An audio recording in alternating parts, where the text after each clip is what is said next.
അസ്സലാമു അലൈക്കും വറഹ്മത്തുള്ളാഹി. എവർഗ്രീൻ എന്ന ഇംഗ്ലീഷ് പദത്തിൻ്റെ അർത്ഥം നമുക്കറിയാം.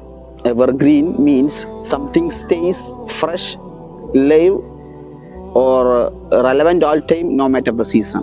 ഒരു കാലത്തും പ്രസക്തി നഷ്ടപ്പെടാത്ത, പുതുമ നഷ്ടപ്പെടാത്ത, ഫ്രഷ്നെസ് ചോർന്നു പോവാത്തതിനെയാണ് നമ്മൾ എവർഗ്രീൻ എന്ന് പറയാറുള്ളത്. നിത്യഹരിതം എന്നാണ് അതിൻ്റെ മലയാള അർത്ഥം. നമ്മൾ എവർഗ്രീൻ മദ്ഹ് സോങ് എന്നൊക്കെ നമ്മൾ യൂട്യൂബിൽ സെർച്ച് ചെയ്യാറുള്ളവരാണ്.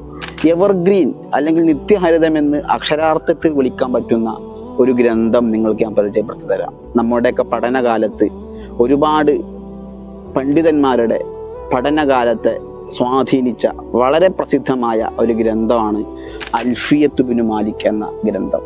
1000-ലധികം ബെയ്ത്തുകൾ ഉൾക്കൊണ്ട ഈ ഗ്രന്ഥം അറബി വ്യാകരണ ശാസ്ത്രം അല്ലെങ്കിൽ എൽമുൻ നഹവ് എന്ന ഒരു വിജ്ഞാന ശാഖയിൽ രചിക്കപ്പെട്ട ഏറ്റവും പ്രധാനപ്പെട്ട ഒരു ഗ്രന്ഥമാണ്. നമ്മുടെ മതപഠനകാലത്തെ ഓർമ്മകളും അതുപോലെ തന്നെ അനുഭവങ്ങളുമെല്ലാം അൽഫിയയുമായിട്ട് കൂടുതൽ കണക്റ്റഡ് ആയതായിരിക്കും. ഈ ഒരു അൽഫിയയുമായിട്ടുള്ള ഓർമ്മകൾ എന്നെ കേൾക്കുന്ന ഒരുപാട് മുദദ്ദിസന്മാർക്കും അതുപോലെ തന്നെ ഉസ്താദുമാർക്കും മറ്റുള്ള മുത്തഅല്ലിമുകൾക്കും ഉണ്ടാവും. ഈ അൽഫിയ രചിച്ച ഇബ്നു മാലിക് എന്ന പേരിൽ പ്രസിദ്ധനായ Muhammad bin Abdullahi bin Malik al Undurusi എന്ന മഹാൻ, അദ്ദേഹത്തിൻ്റെ ആണ്ടിൻ്റെ ഓർമ്മ ദിവസമാണ് ശഅബാൻ 12. അല്ലാഹു സുബ്ഹാനഹു വ തആല മഹാനവർകളുടെ മദദ് നമുക്ക് നൽകുമാറാവട്ടെ.